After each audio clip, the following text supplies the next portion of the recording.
Northern Vietnam is wild, it's raw, and it's unforgettable if you plan it right.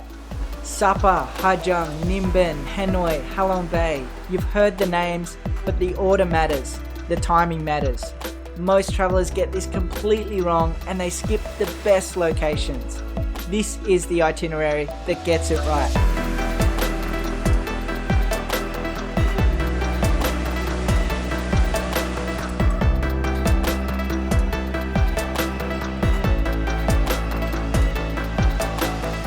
I've spent 4 months traveling around northern Vietnam, and yes, I've made some mistakes. So in this video, we're going through step by step the perfect itinerary for northern Vietnam.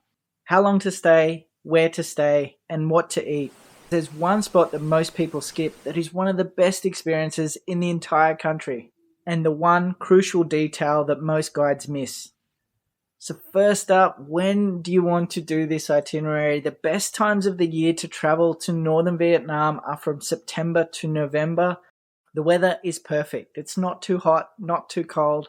The rice terraces look amazing, and there can often be fewer crowds at this time of year as well. So first up, when you arrive in Hanoi, you want to head straight to Ninh Binh. So you've got the option of bus or train or private vehicle.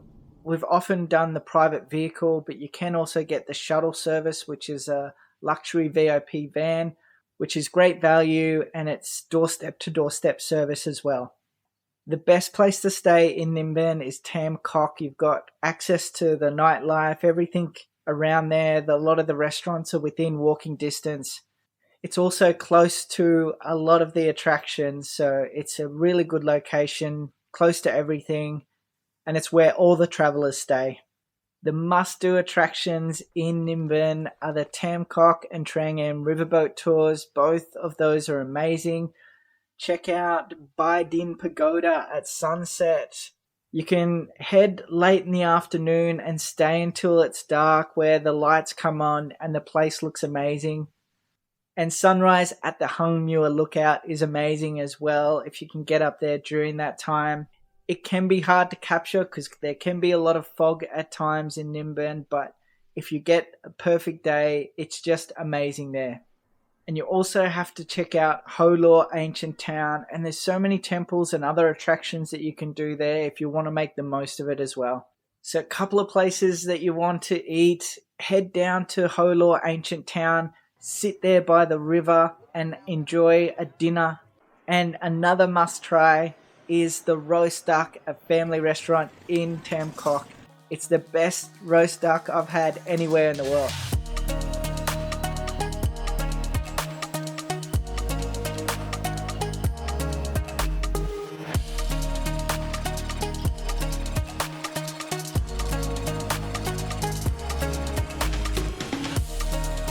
So after your 3-night stay in Ninh Binh, the next morning you want to get up early and make your way to Halong Bay for a 1-night, 2-day luxury cruise.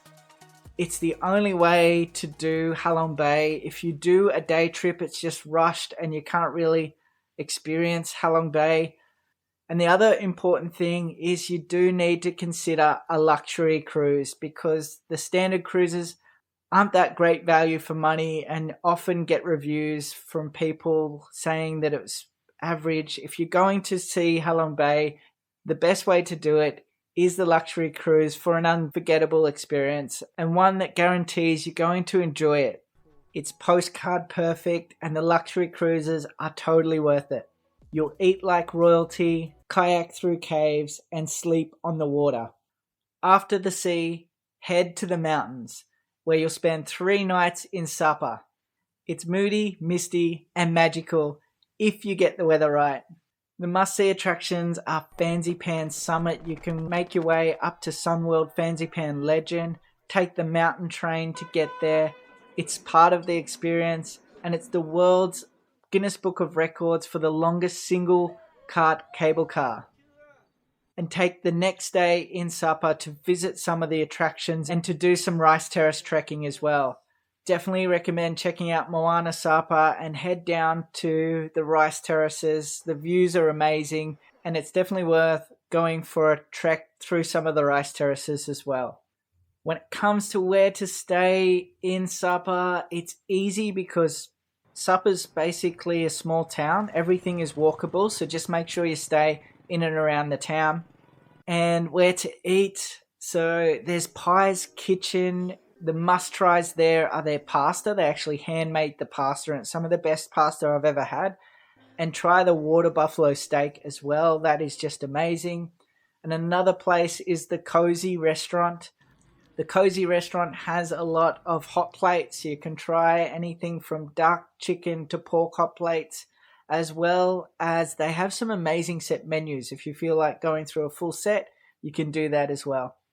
And this next part, it's the Giang Loop, Vietnam's most wildest ride. It's an adventure of a lifetime and definitely something that's worth doing. So the best way to do Ha Giang is 3 nights. The first night you spend in Ha Giang after making your way there from Sapa. From there, I recommend spending the next 2 nights in Mao Vac. It's the best part of the trip. The must-see attractions on the Ha Giang Loop are the Lung Ku Flag Tower, Mai Pilang Pass, and the No Kui Riverboat Tour. If you get those 3 attractions in, it's an amazing experience. The flag tower itself is one of the most northern points of Vietnam, and it's right near the border of China. You can actually see China from the top of the flag tower, so it's worthwhile going up there and checking it out. And the whole way from the flag tower to Mao Vac, the views are just amazing. It's absolutely breathtaking and the best part of the whole Ha Giang Loop. I do recommend renting a bike and doing it yourself. You can get an easy rider if you want someone to do the riding for you. That is one option for the Ha Giang Loop.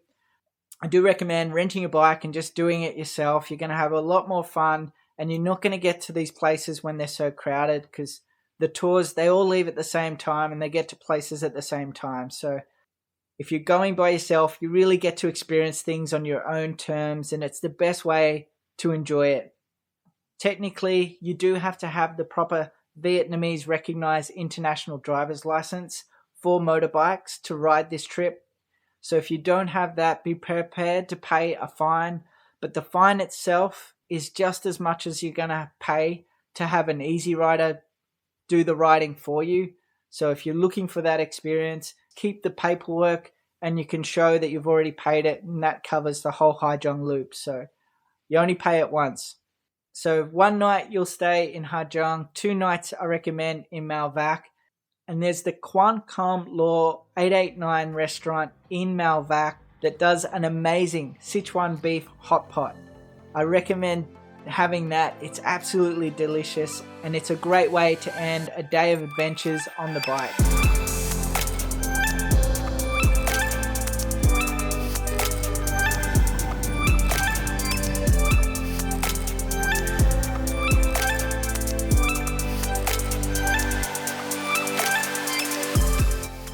So after Ha Giang Loop, you want to make your way to Cao Bang.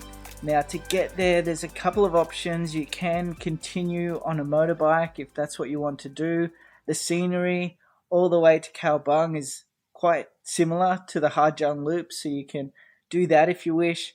Otherwise, a private taxi, which we got, it's a 6-hour drive. It cost us 2 million Vietnamese dong, so it's about $80 US for the 2 of us traveling. So it's actually pretty good value to get the door-to-doorstep service. And when you get to Cao Bang, you just stay in the city, right near the water. There's a lot of cafes and foreign-friendly restaurants around there. You do have to be a bit careful where you order food. A lot of the menus are in Vietnamese, and they do have cat and dog on the menu in some of these places as well. So just stick to the Western restaurants and you'll be okay. So Cao Bang is not used to foreign tourism. They do get quite a bit of tourism, but it's mostly locals. But the adventures there are absolutely amazing. So you want to stay in Cao Bang for 2 nights. This will give you the full day to do Ban Giok Waterfall, which is right on the border of China and Vietnam. It takes 2 hours to get there from the town of Ban Giok, and the views are just as amazing as the flagpole to Mao Vac part of the Ha Giang Loop. So it is part of the adventure, doing that trek on a motorbike on your way to see the waterfall. And the waterfall itself is a multi-tier waterfall. It's known as the Niagara Falls of Asia, and it's just beautiful. On top of Benjok Waterfall, you've also got God's Eye Mountain, which you can see on the way back as well. If you time it for late afternoon to get there, you can catch the sunset behind God's Eye Mountain, which looks quite amazing as well. With the travel to get to Benjok Waterfall, you are going to need the full day to do it. So after spending the 2 nights in Cao Bang, the next morning you want to make your way to Hanoi. This is the final location in an amazing 2-week holiday. You can stay 2 to 3 nights depending how long you want to take in Hanoi. If you enjoy the chaos and want to be in amongst it, stay in Old Town. If you want to chill by cafes by the water and have a less chaotic experience, stay near Westlake. The must-do attractions, there's Bia Hoi Street, Train Street. There's plenty of museums and temples to check out as well. And when it comes to the food, the must-try restaurants are Viet Restaurant. And also check out some of the craft breweries. You do have Bia Hoi Street, but it's sitting on little stools on the side of the road drinking cheap beer. There is actually a strong craft brewery scene in Vietnam. You can check out any of these places for a good craft beer and pub style feed as well. There's Pizza 4Ps, Pasta Street, and Hanoi Cider House. All are amazing, great quality food, and good, delicious beers. So that's the route. Ninh Binh to Halong Bay to Sapa to Haijiang to Cao Bang to Hanoi. Do it in that order, and it's an amazing trip. If you get in all those places, it's a trip of a lifetime. It's something you'll never forget. It's full of adventures, excitement, and a lot of fun. If you are looking for other amazing itineraries in Southeast Asia for trips of a lifetime, experiences you'll never forget, I do have a video where I break down exactly how to do Nusa Penida in Bali. You can check it out by clicking here. Otherwise, have an awesome day.